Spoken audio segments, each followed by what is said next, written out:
People are looking from the outside in saying, buy out Brian this, Brian's not working out that. I think you need to hold your horses. I think LSU isn't done yet. It's week 1. Don't overreact. Rome wasn't built in a day.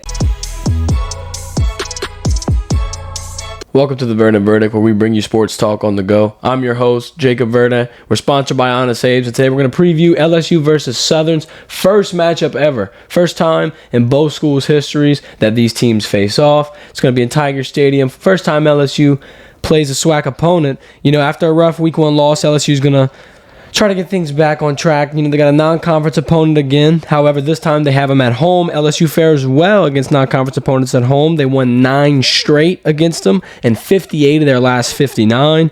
LSU has won 23 out of the last 25 Tiger Stadium openers, and they haven't dropped a home opener since 1994.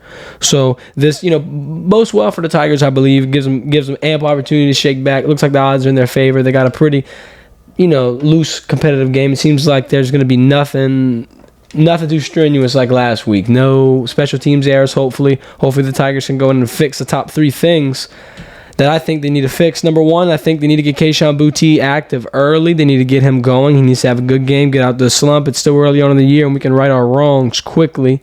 2, offensive line needs to step up. They got a lot of pass protection issues, and we also had a lot of issues on the special team side of the ball that prevented us from scoring very, very necessary, vital points in the end. And 3, I'm going to end it off with just special teams errors in general. We had some punt muffs by Malik Neighbors. We had a couple different instances where, you're scratching your head at the game. I think LSU had a lot of opportunity to fix it throughout this past week. Malik Neighbors is definitely learning how to do the punts, definitely learning how to field punts. It's probably going to be a thing of the past for him to muff them, hopefully. Offensive line is still going to be kind of a thing that Brian Kelly's going to play around with. He's got several pieces that he can move around. He's got very talented people up there. You got Will Campbell, you got Bradford.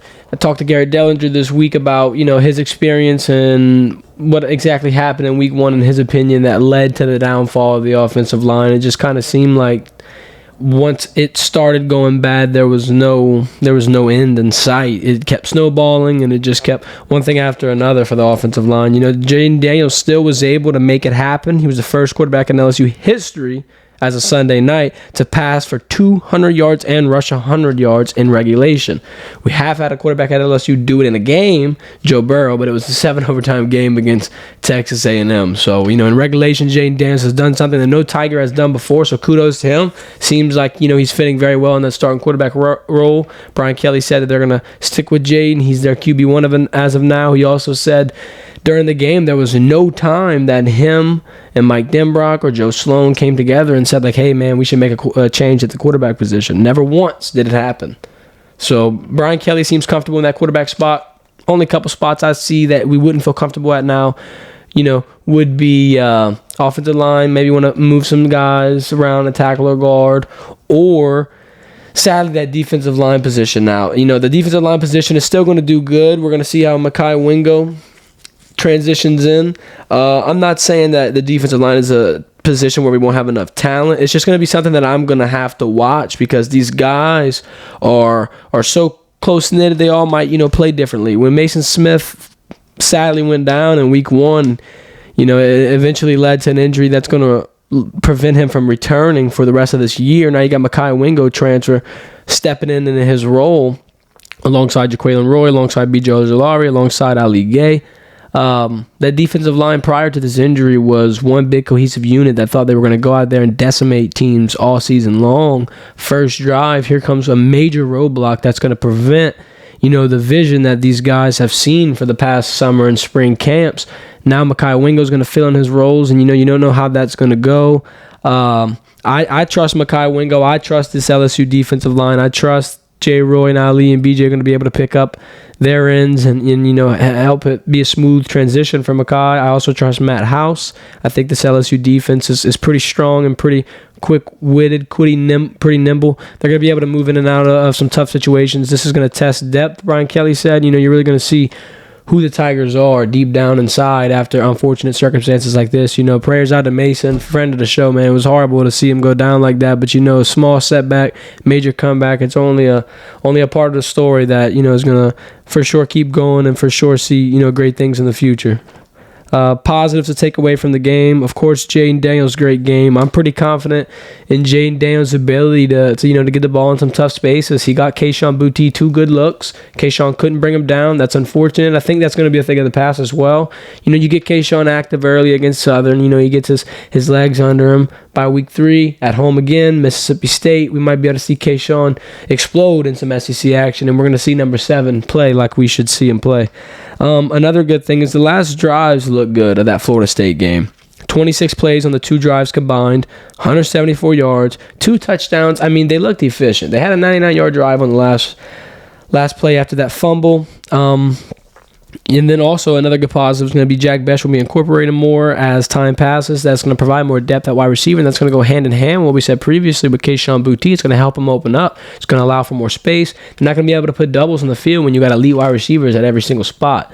Jack Bech had a little stress fracture previously. They're easing him back into the rotation.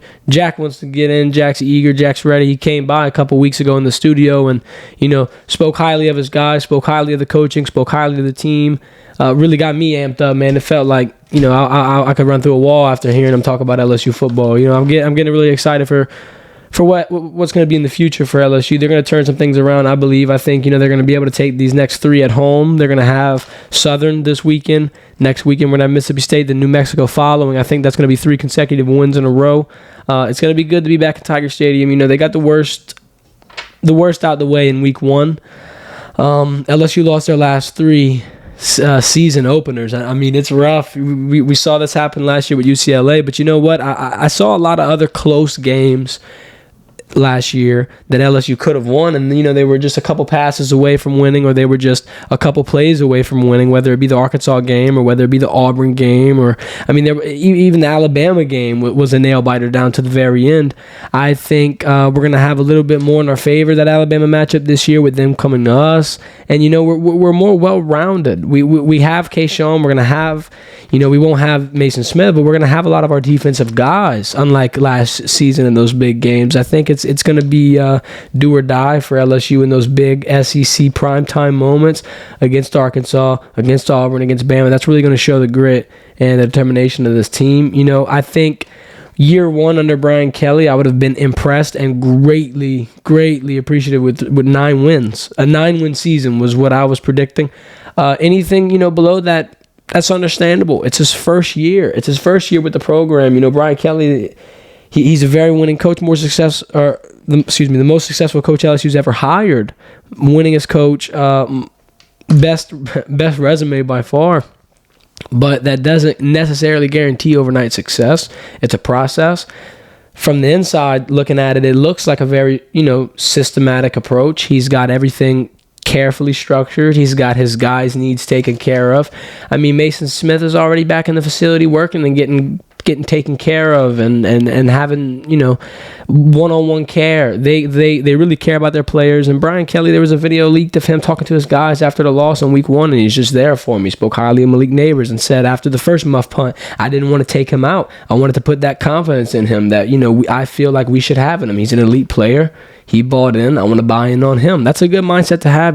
People are looking from the outside in saying, buy out Brian this, Brian's not working out that. I think you need to hold your horses. I think LSU isn't done yet. It's week 1. Don't overreact. Rome wasn't built in a day. You got to sit here. You got to wait it out. You got to trust the process. LSU's building something great down here with Brian Kelly. He's got a lot of good recruits coming in and now. He's got a good recruiting staff. They got a lot of promise. I think LSU is going to take Southern all the way. I think this is going to be one of those good games that LSU fans are going to be happy to see. It's going to be a refresher. We're going to probably drop, honestly, 40 points, I'd say. We probably go deep 30s, early 40s. We're going to score, 6-7 touchdowns out there. I'm going to be out there at the game giving live coverage on TikTok, on Instagram. We're going to be going live at Vernon Verdict, link in bio. Y'all make sure to Follow us on socials. Keep up with the updates. Keep up with the game day coverage. We got more coming out for y'all. New episodes every Sunday as well. We're going to be recapping the game this Sunday morning. Y'all make sure to come by the channel and watch that again. This has been the Verdant Verdict. Thank y'all.